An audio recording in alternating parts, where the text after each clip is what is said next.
네, 편집 없는 날선 토크의 진수 라이브 설전 시간입니다. 이동관 전 청와대 홍보수석, 김종배 시사평론가 나와 있고요. 오늘은 지난주 금요일에 이어서 오늘도 함께 이야기 나눌 두 분 더 모셨습니다. 김현 전 민주당 의원 그리고 이준석 새로운 보수당 젊은 정당 비전위원장 나와 있습니다.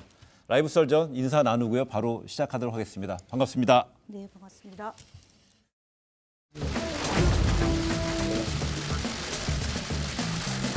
우선 합의할 수 있는 것부터 차례차례 처리해 나갑시다. 검찰 개혁 먼저 마무리 짓는 것도 열어놓고 검토해 주실 것을 요청합니다.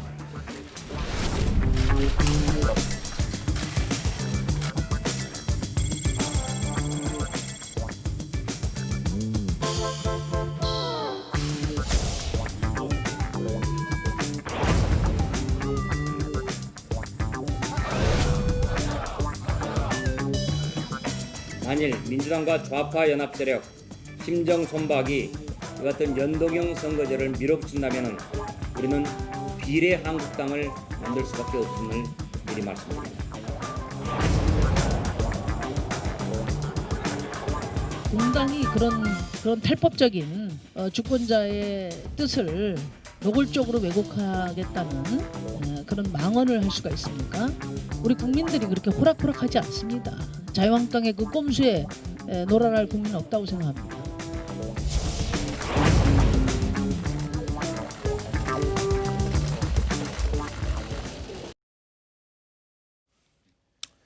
네, 민주당이 한국당을 뺀 그 여3당과 대한신당의 석패율제 도입적을 요청하면서 선거제 개정안 논의가 멈춰선 상태입니다.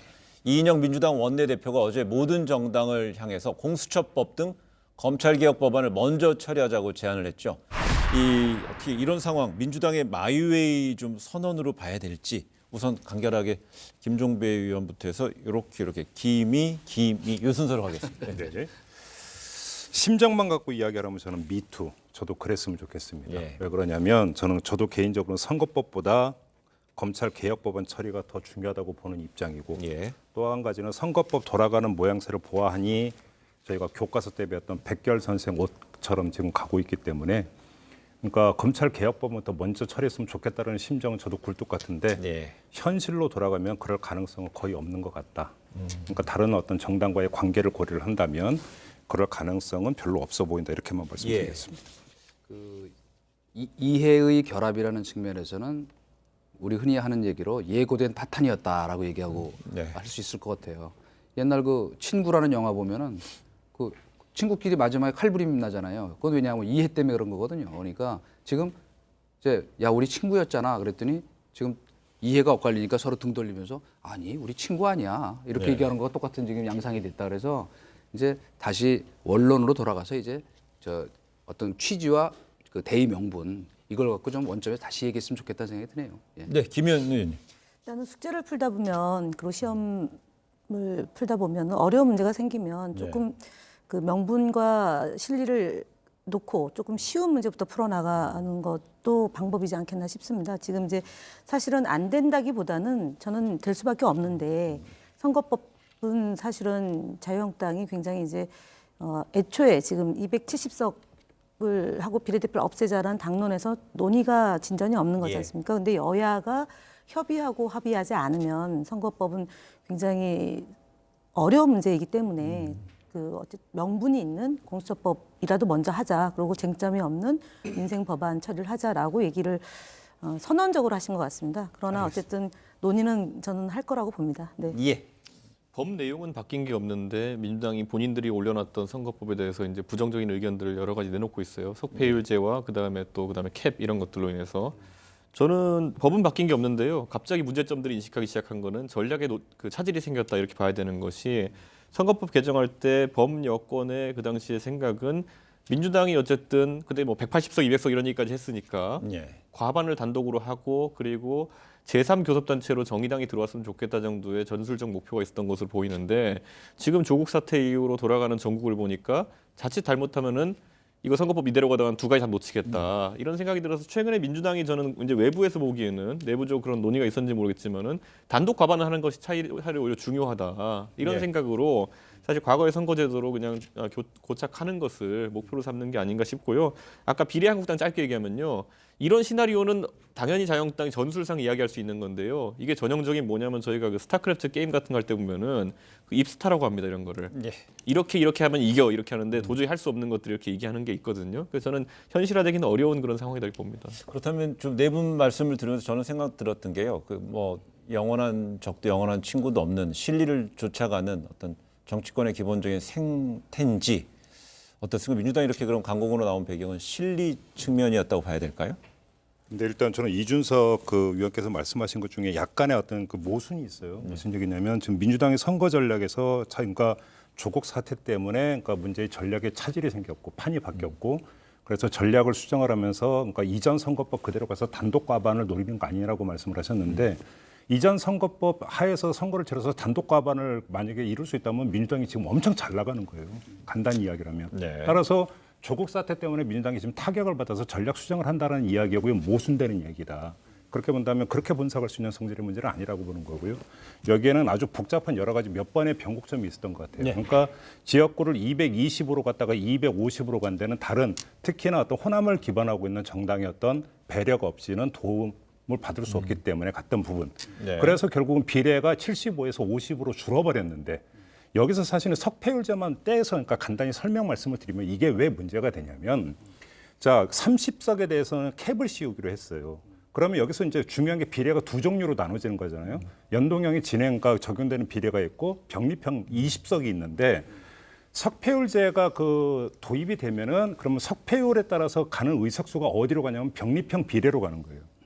그러니까 만약에 이야기 나온 대로 그러니까 6개 권역으로 해서 2명씩 만약에 12명이 돼버린다면 20석밖에 없는 병립형 비례 의석 가운데 12석이 만약에 석패율 그걸로 가버린다면 문제가 발생한다라고 하는 게 민주당의 고민인 것이죠. 바로 이거기 때문에 석패율 제도 자체에 대한 문제도 있지만 결국은 숫자의 문제도 네. 깔려 있는 것이다. 그래서 뭐 어제 오늘 다시 나오는 이야기가 숫자를 줄이는 이야기도 나오고 있는 건데 12개에서 6개 다시 또 뭐 3개 3개까지. 이렇게가 나오고 있죠. 바로 그러니까 그 고민 때문에 지금 숫자 이야기가 나온다. 이것만 좀 설명 말씀드리겠습니다. 지금 잘 반박을 하자면요. 제도상의 문제와 아까 봤듯이 실리의 문제가 동시에 이제 존재하는데 전 제도라는 건 명문화가 되어 있는 안이었기 때문에 그 당시에도 똑같은 우려를 할 수 있었어요. 여러 가지 시뮬레이션 통해서. 근데 하지 않았던 것은 지금의 민주당이 석패율제에 반대하는 것과 달리 그 당시에 석패율제는 각 군소정당의 영도자들, 그러니까 대표급 인사들을 꼬시기에 굉장히 좋은 제도였습니다. 그렇기 때문에 그 당시에는 이런 문제점들이 똑같이 존재하고 있었음에도 그걸 언급 안 했던 것이죠. 그러니까 석패율제에 대해 가지고는 그 당시엔 당근으로 썼다가 지금 와가지고는 이제 오히려 대국민 호소용으로 쓰고 있는 것이기 때문에 특히 군소정당의 특히 심상정 대표 같은 분들은 사실상 인신공격을 당했습니다. 예, 심상정 대표가 이거 다시 한번 하려고 하는 제도 아니냐 이렇게 했기 때문에 굉장히 모욕적으로 받아들일 수밖에 없는 상황이고 저는 아까 그 굳이 제가 아까 그 단독 과반 전략을 얘기하자면요. 그냥 지금 바뀐 선거제로 치렀을 때요. 군소 정당에게 나눠줄 걸 자기가 다시 가져가겠다는 생각입니다. 그래서 단독 과반에 좀 더 유리한 위치를 가져가겠다는 생각이기 때문에 저는 뭐 그거는 전술적으로 할 수 있는 판단이다. 하지만 앞으로 그 4+1이라고 하는 그 협의체 내에서 신뢰관계는 깨질 수 있을 것이다 이렇게 봅니다. 저는. 왜 지금 이제 석패율제가 이제 새로이 관심의 초점이 됐는데 사실 원론적으로 얘기하면 지역 감정 당초에 그 노무현 대통령이 권역별 정당 명부식 비례대표제를 주장하면서 제시한 이래 이 제도 그러니까 이 연동형 비례대표제에 어쨌건 그 모태에 해당되는 네. 그때부터 쭉 우리가 역사를 거꾸로 보면은 사실은 지역 감정 해소를 위해서는 상당 부분 필요한 제도예요, 이게. 특정 정당의 지역 독식을 막자는 의미에서는. 근데 이게 갑자기 지금 왜 이렇게 말하자면 군소 정당 이해와 충돌하는 이런 상황이 됐냐면은 바로 처음부터 225대 75에다가 권역별 병장명부식 비례대표제를 했으면은 제가 보기엔 이렇게까지 혼란이 안 왔을 거예요. 네. 그러면 결국 이른바 우리가 흔히 얘기하는 지역 감정 해소라는 이것도 저는 아직도 시대 정신이라고 생각하거든요. 그것과 함께 이른바 대표성, 비례성 강화한다는 의미에서. 근데 이거를 바꾸면서 이제 쉽게 얘기해서 지금 그 게리맨더링 하듯이 이제 누더기처럼 이제 막 바뀌면서 이제 50석으로 줄었는데 캡을 씌우는 데다 또 이런 정당 명부식 비례대표를 하겠다 그러니까 아니 이제 석패율제를 하겠다 그러니까 이게 그 작은 떡이 작아지니까 이해 충돌이 생긴 거예요, 사실은. 그렇기 때문에 제가 아까도 처음에 그 원론으로 돌아가야 된다고 얘기한 거는 특히 거기에다가 공수처법까지 끼워 넣기로 지금 처리하려다 보니까 이런 모순이 생긴 거거든요. 그러니까 이제 아주 좋은 전 때가 왔다고 생각해요. 이제 다 아주 처음 테이블에 놓고 한번 그래 뭐 저 어쨌든 자유한국당에서는 225대 75면은 표결에 참여하겠다고까지 얘기를 하잖아요. 그러니까 이제 제가 좀 얘기 하면 노무현 대통령이 주장했던 거는 중대선거구제 그다음에 네. 그 석패율제 도입 그리고 대연정 네. 통해서 권력을 좀 분점하자 그리고 이제 정부 통령제까지 간 거였죠. 그렇죠. 그래서 지금 이제 노무현 대통령이 얘기했던 석패율제를 그것만 얘기하면은 좀 이렇게 혼선이 생길 것 같고요. 예. 사실은 이 둘두로 7호가 나오게 된 배경은 기본적으로 2018년 12월 15일 여야 원내대표들이 합의를 하고 구체적으로 논의를 키로 했는데 자유한국당이 이것을 이제 밖으로 뺀 거 아닙니까? 이제 빠지면서 그러면은 나머지 여야 대표들이 모여서 원내대표들 모여서 의논한 내용들이 쭉 진행이 됐죠. 여기서 가장 중요한 것이 자유한국당이 도저히 이 선거법에 대해서 논의 구조에 들어오지 않으니까 여야 원내대표들이 모여서 그러면 현실적인 방안이 뭐냐라고 논의하는 과정에서 2550이 나온 거죠. 예. 그러다 보니까 또 이제 4+1에서 이제 그 나머지에 있는 사당에서 또 별도로 모여서 캡을 씌우는 방법도 석패율제 도입하자라고 되는데 50석을 가지고 석패율제를 도입하다 보니까 굉장히 이게 문제가 복잡해진 상황이잖아요. 현재까지 온 게 이게 마치 뭐 더불어민주당이 계속 입장을 바꿔가지고 더불어민주당만이 입장을 바꿔서 진행된 논의 구조는 아니다라는 점을 좀 팩트 체크로 좀 말씀을 드리겠습니다. 예, 이게 보니까 처음에 그 팩트에 올려져 있었던 선거법 개정안은 225에 이제 비례대표 75석이었고 그게 이제 250대 50으로 오고 또 거기에 50석 중에 30석에 흔히 말하는 뭐 지붕 캡을 이제 씌우는 과정까지 갔는데 그러면서 이제 제가 볼 때는요 국민들이 이제 우리 국민들이 관심을 갖게 되고 이게 뭔가 하고 이제 보기 시작한 것이 본격적으로 본 것이 이해찬 대표가 이 석패율이라는 게 뭐 중진들 뭐 자리보존용 구제용 아니야 뭐 이런 식의 그 이야기를 좀 하면서 뭐 본격적으로 여기에 대해서 여야 간에 4+1 안에 있는 각 정당 간에도 이제 이견이 막 노정이 된 것 같아요.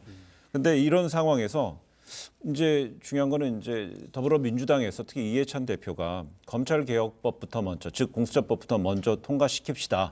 그러니까 거기는 더하기 민생법안까지 합쳐서요. 그렇다면 과연 이 원내대표 이런 제안 그럼 사실상 그 뭐 수용될 가능성은 어느 정도일까요? 제가 볼 때는 나머지 사당에서 네. 동의를 안 할 것 같습니다. 그러면 네. 이제 다시 이제 논의를 시작을 해야 되는데 결국은 시간을 12월 17일 후보 등록으로 기준을 좀 맞춰서 좀 속도 있게 가보자고 얘기했는데 네. 안 되고 있는 거지 않습니까? 그렇게 된다 보면 1월까지도 이렇게 넘어가서 물밑에서 논의를 활발하게 하면서 국민들의 여론전들이 이제 진짜 이제 심각하게 진행되지 않을까 싶은데 다만 지금 다니다 보면 선거법이 이렇게 지지부진한 것에 대해서 상당한 피로감이 있다는 것은 다 공유하실 겁니다. 그래서 제가 볼 때는 나머지 이제 4+1에서 선거법에 대한 논의가 어찌 보면 구체적인 것까지 가다가도 어느 시점에서 이것을 타결할 거냐라는 것 정도가 남아 있는 것 아니겠냐라고 예. 제가 봅니다. 볼 때는 그 정의당이 이미 밝혔고 오늘 또 대한신당이 입장을 밝혔어요. 석패율제를 도입을 하면 전 현직 의원은 거기서 빼겠다. 그러니까 다시 말해서 민주당이 어떤 석패율제 이제 반대의 논리로 됐던 부분들에 대해서 정의당과 함께 이제 대한신당까지 그럼 우리 안 하겠다라고 했기 바지 좀 때문에 치고 있어요. 예. 그러니까 명분 부분에 있어서 일단 확보해 들어가는 부분이 있는 것 같고요. 또 한 가지는 3+1 정당 대표들이 모여서 최종안이라고 해서 낸 상태인데 그래 그럼 우리가 다시 한번 할게라고 하는 갖는 어떤 면이라고 하는 부분이 있기 때문에 제가 볼 때는 결국은 그러니까 이번에는 민주당이 조금 양보하는 모양새. 결국은 중요한 것은 옳고 그름을 떠나서 현실적인 문제만 놓고 본다면 결국은 숫자다. 그냥 숫자를 축소하는 선에서 결국은 그 타협을 볼 가능성이 훨씬 높지 않는가 일단 그렇게 좀 전망을 해볼 수 있을 것 같아요. 그렇다 민주당이 그럼 이런 식으로 강공을 했던 것은 그 석패율제 대상이 됐던 의석이 뭐 12석에서 6석 점점 좀 줄이기 위한 어떤 실리 차원의 접근이었는데 그거를 이제 여야 3+1 협의체 받아들이는 모양새라는 거예요. 지금 이제 뭐 그 앞에들 이런저런 설명들이 나왔지만은 결국 사실은 중진들을 구제하기 위한 것이다. 정치 개혁에 역행한다고 하는 민주당의 말하자면 그 내세웠던 명분은 사실 상당히 겉과 속이 다른 것이다라고 하는 것이 여기 부분에서 좀 드러나는 게 실제로는 그러면 이걸 받아야 돼요. 진짜 만약 그 좀 우리 김평론가 얘기하신 것처럼. 근데 저는 사실은 그 속내는 뭐였냐면 원래 선거 연합이나 아니면은 자 이제 떨어질 게 확실한 사람들 같은 경우에 군소정당 후보들이 열심히 안 하니까 그 표를 대충 흡수해 가지고 예. 이제 지역구에서 유리하다고 생각했는데 이 석패율제를 도입하면 어떻게 되냐면 이 군소정당 후보도 죽기 살기로 한단 말이에요. 그러니까 결국은 표가 나눠지기 때문에 결국 우리가 수도권에서 큰 타격을 입을 수도 있다는 분석 때문이었거든요. 그러니까 근데 그걸 받는지 안 받는지 저도 그래서 굉장히 주목하고 있어요. 진짜로. 예, 그 말씀에 만약 제가 그렇다면 하나만 보태면, 뭐 진정성을 좀 이해할 수도 있는데 아니라면 내걸었던 그 명분과 실제 지금 실리적 계산, 주판을 튕기는 건 전혀 다른 예. 그 계산법이 됐다. 이렇게 그 볼 수밖에 분석 없지 않나 많이 싶어요. 나오는 거 저도 알고 있는데요. 그건 정말 제가 볼 때는 반쪽짜리 분석이에요. 왜 그러냐면 석패율제 때문에 그러니까 어느 시점에 가서 후보 단일을 하면서 교통정리가 될 수 있는데 그것 때문에 안 된다라고 하는 가설이 제가 볼 때는 반쪽짜리라는 게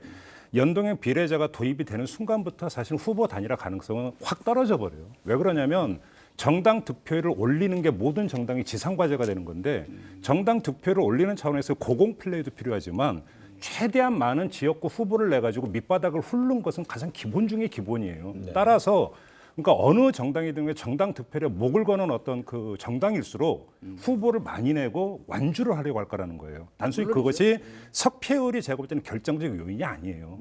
저는 그런 점에서 반쪽짜리 분석이 아니 그러나 예. 이제 요것만 제가 얘기할게요. 지금 뭐 반쪽짜리라고 하는 분석을 뭐 전면 부정하지는 않아요. 그러나 우선 그 정당과 그 지역에 따로 투표를 하기 때문에 그렇게 그 절실한 그 저 이유가 거기 작동하지 않는다. 결국 중요한 건 뭐냐면 지역에서 결국 그 경쟁 구도가 더 심화된다는 것이 더 현실적으로 절박할 수밖에 없다.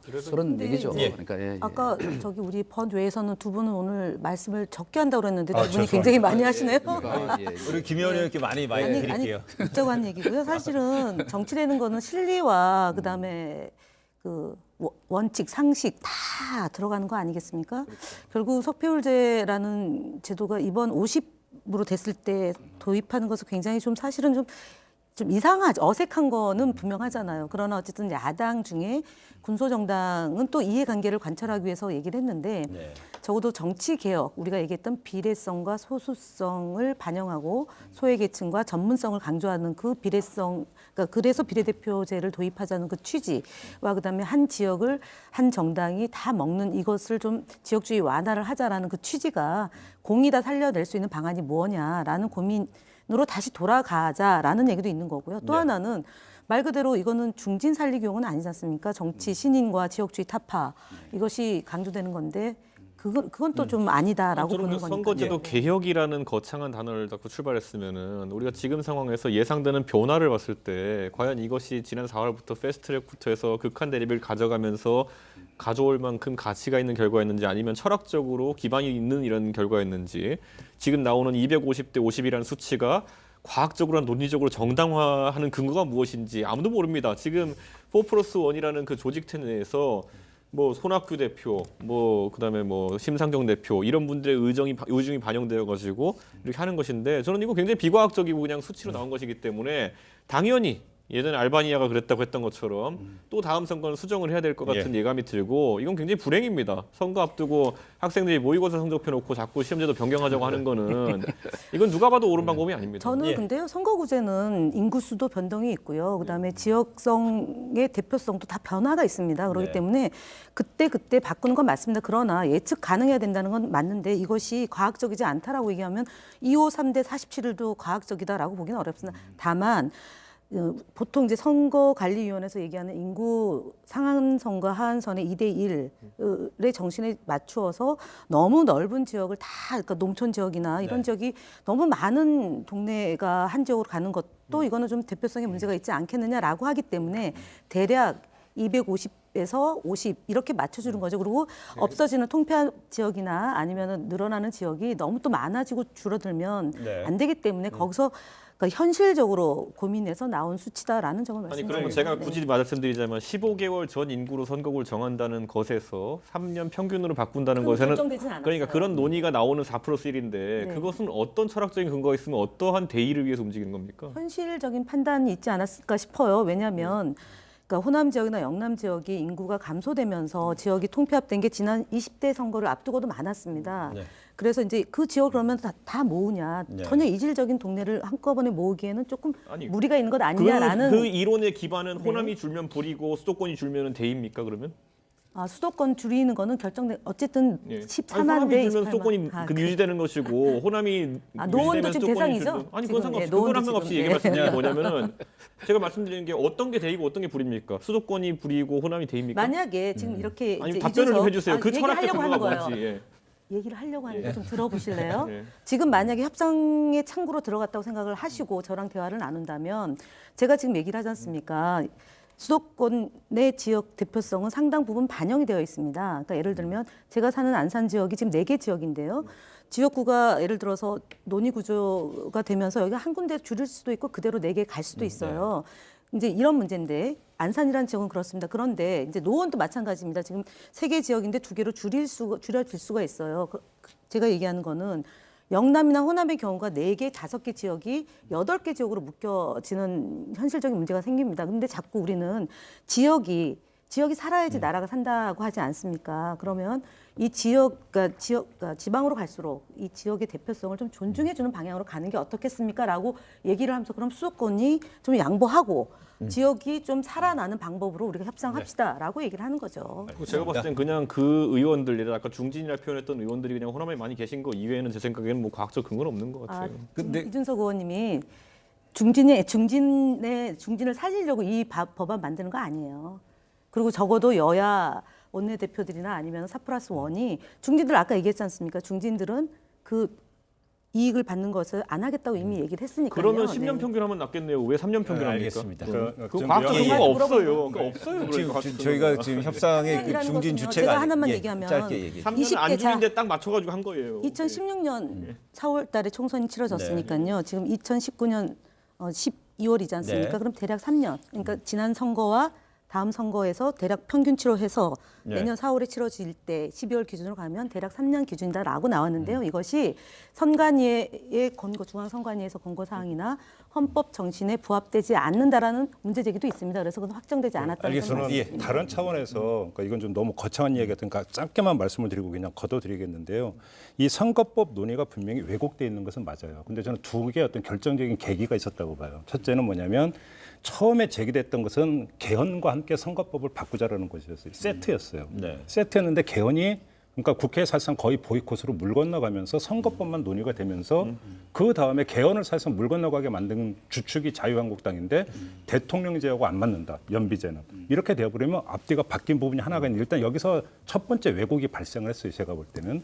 두 번째는 어떤 왜곡이 발생을 했냐면 지금의 논의가 국민적 압박 속에서 이루어지는 개혁 논의가 아니에요. 선거법 논의는. 네. 엄밀하게 이야기를 하면. 뭐냐면 국민들은 사실은 선거법 개정에 별로 관심 없어요. 엄밀하게 이야기한다면 국민들이 정말로 이것을 어떤 물꼬로 터지기 위해서는 제가 볼 때는 의원 정수 확대에 대해서 동의해 주느냐 안 해주느냐가 제가 볼 때 중요한 어떤 요인이었다고 보는데 절대 안 된다고 못을 박았어요. 국민들은. 그 순간부터 이 선거법 논의는 뭐냐면 정치권에 의해서만 자기들끼리만 이루어지는 논의. 그렇게 되다 보니까 결국은 타산적으로 접근에 들어갔던 부분들이 분명히 있다고 봐야 되는 알겠습니다. 거고요. 딱 한 저희가- 가지만요. 예. 이게 중진들의 놀이터라는 걸 딱 한 가지만 증명해드리면요. 대한민국의 선거제도를 처음부터 짚어봅시다. 그 연동형 비례대표제가 소선거구제에 비해 가지고 완벽하게 우월한 제도라면요. 국회의원 선거만 거기를 논의할 게 아니죠. 지금 우리나라의 기초의원은 중대선거구제, 그 다음에 시의원 같은 경우에는 병립형, 소선거구제와 비례표제 예. 합산해 있고 단체장 같은 경우에는 단순 다수제. 그다음에 국회의원은 연동형 비례제 이렇게 하면요 대통령 선거까지 포함해서 대한민국은 4개의 선거 제도를 보유한 국가가 됩니다. 네. 그러니까 저는 이게 철학적으로 어떤 선거제가 하나의 선거제에 비해서 완벽하게 우월하다 그러면은 다 적용해야죠. 근데 철학이 없이 중진들끼리 국회에 모여가지고 정하다 보니까 이거는 요게 우리가 옳아 이렇게 선- 해서 선- 원좀 아닌가요? 선거라는 그거 아니고 하나만 건요. 얘기하면 국회랑 뭐 지방의회랑은 또 성격이 다 다르고 다릅니다. 역할의 범위가 다르기 선거가- 때문에 그렇다고요. 예. 김 의원님 짧게 하시고 네, 저 하나만 얘기하면- 저희들이 선거제에서 지금 발목 잡히면 안 됩니다. 네. 그래서. 서울시의원 이것은- 연동형 하실 생각 있습니까? 이것은요. 중앙선거관리위원회에서 중선위에서 네. 지난 2015년도에 한국형 그 제도 200대 100으로 하는 것이 어떤가라는 제안을 중앙선거관리위원회가 네. 먼저 한 겁니다. 네, 그 알겠습니다. 얘기만- 저희가 지금 이번에 이제 선거제 논의에서 여튼 제1야당인 자유한국당은 지금 참여하지 않는 상황인데요. 그러다 보니까 자유한국당에서 이제 플랜 B, B 플랜까지 마련하고 있습니다. 그래서 비례한국당이란 흔히 이제 비례한국당은 이미 이제 등록이 돼 있다는데요. 비례한국당 등에 생겨서 이제 비례대표를 많이 차지하기 위한 어떤 이제 방식을 동원하고 있다는데 만약에 이 선거제가 어떻게 이제 합의가 최종적으로 국회를 통과할지 모르겠습니다만은 자유한국당이 비례한국당을 내놓는다면은 더불어민주당도 그러면 뭐 비례 더불어민주당으로 맞서는 게 맞을까요? 어떻습니까? 지금 그 네, 제가 먼저 예. 말씀드리면 예, 저는 하세요. 지금 있는 정당 아까 숫자를 세 보니까요. 그러니까 9개에서 10개까지가 네. 의석 한 석이라도 있는 정당이 10개 정당이 예. 되면 예를 들어서 비례 한국당에 특정 정치인을 출당을 시켜가지고 그분이 이제 하나 만든다고 치면 11번이고요. 그다음에 12번에 또 어떤 정당이 만들어지면 네. 제가 볼 때는 친박연대라는 당시의 상황과 지금은 다르다고 보고 비례대표를 없애자고 주장한 자유한국당에서 갑자기 꼼수로 비례한국당을 만든다라는 점에 대해서 저는 굉장히 여론으로부터 질타를 받을 거고요. 더더구나 저희 더불어민주당 그런 상상을 한다는 것 자체가 좀 국민에 대한 예의가 아니다. 예, 그 제가 예. 간단히 말씀드리면은 우선은 그냥 이거는 저는 그 뭐 꼼수다 뭐 서로 뭐 저 이 야합이다 뭐 비난하고 하는 건 정치적 공방이라고 생각해요. 예를 들면 우리가 정부에서 무슨 부동산 대책 발표하면은 다 그걸 피하기 위해서 시장에서 알아서 움직이는 것처럼 이것도 자기네를 빼고 뭔가 강행 처리가 되면 우리로서는 이런 비플랜을 갖고 움직일 수밖에 없다는 건 정치 현실상 불가피한 거예요. 뭐 비난은 할 수 있겠죠. 그러나 저는 결국 만약 그런 상황이 오면 저 민주당도 100% 만든다고 생각하거든요. 그러면 결국 어떻게 되느냐? 중간에 지금 그 이 연동형 비례대표제 그 적극적으로 찬성하고 밀었던 이 정의당이나 바른미래당이나 뭐 이제 민평당이나 이런 데가 이거 지금 우리가 왜 했지? 이런 모순에 빠지게 되는 거죠. 그러니까 제가 아까도 그 이제 한참 뭐 그 선거법 석패율제도 얘기하실 때 이 취지를 그나마 그래도 절반쯤이라도 살리려면 저는 다시 차라리 정직하게 225대 75 갖고 이제 제대로 한번 논의를 처음부터 다시 시작하라고 얘기하고 싶은 거예요. 거듭해서 자꾸 이거를 뭐 이리 붙였다 저리 붙였다가 저희 왜 좋은 그 양복 원단 갖다가 말음질한다고 왜 하다가 결국 누더기 양복 만드는 것 같은 그 느낌이 드네요. 그래서 취지를 다 살리려면 그 취지가 먼저 가고 국민적 설득을 위한 명분에 그 다음에 자기 이해가 가야 되는데 이해가 예. 지금 이해만 남았어요. 명분은 없어지고. 저도 짧게 예. 말씀드리면 저는 뭐 이게 그 자유한국당은 연비제가 그 도입된다면이라는 단서를 달고 있기 때문에 이거는 그 반대의 레토릭이라고 일단 봐요. 그렇죠. 그다음에 심재철 원내대표도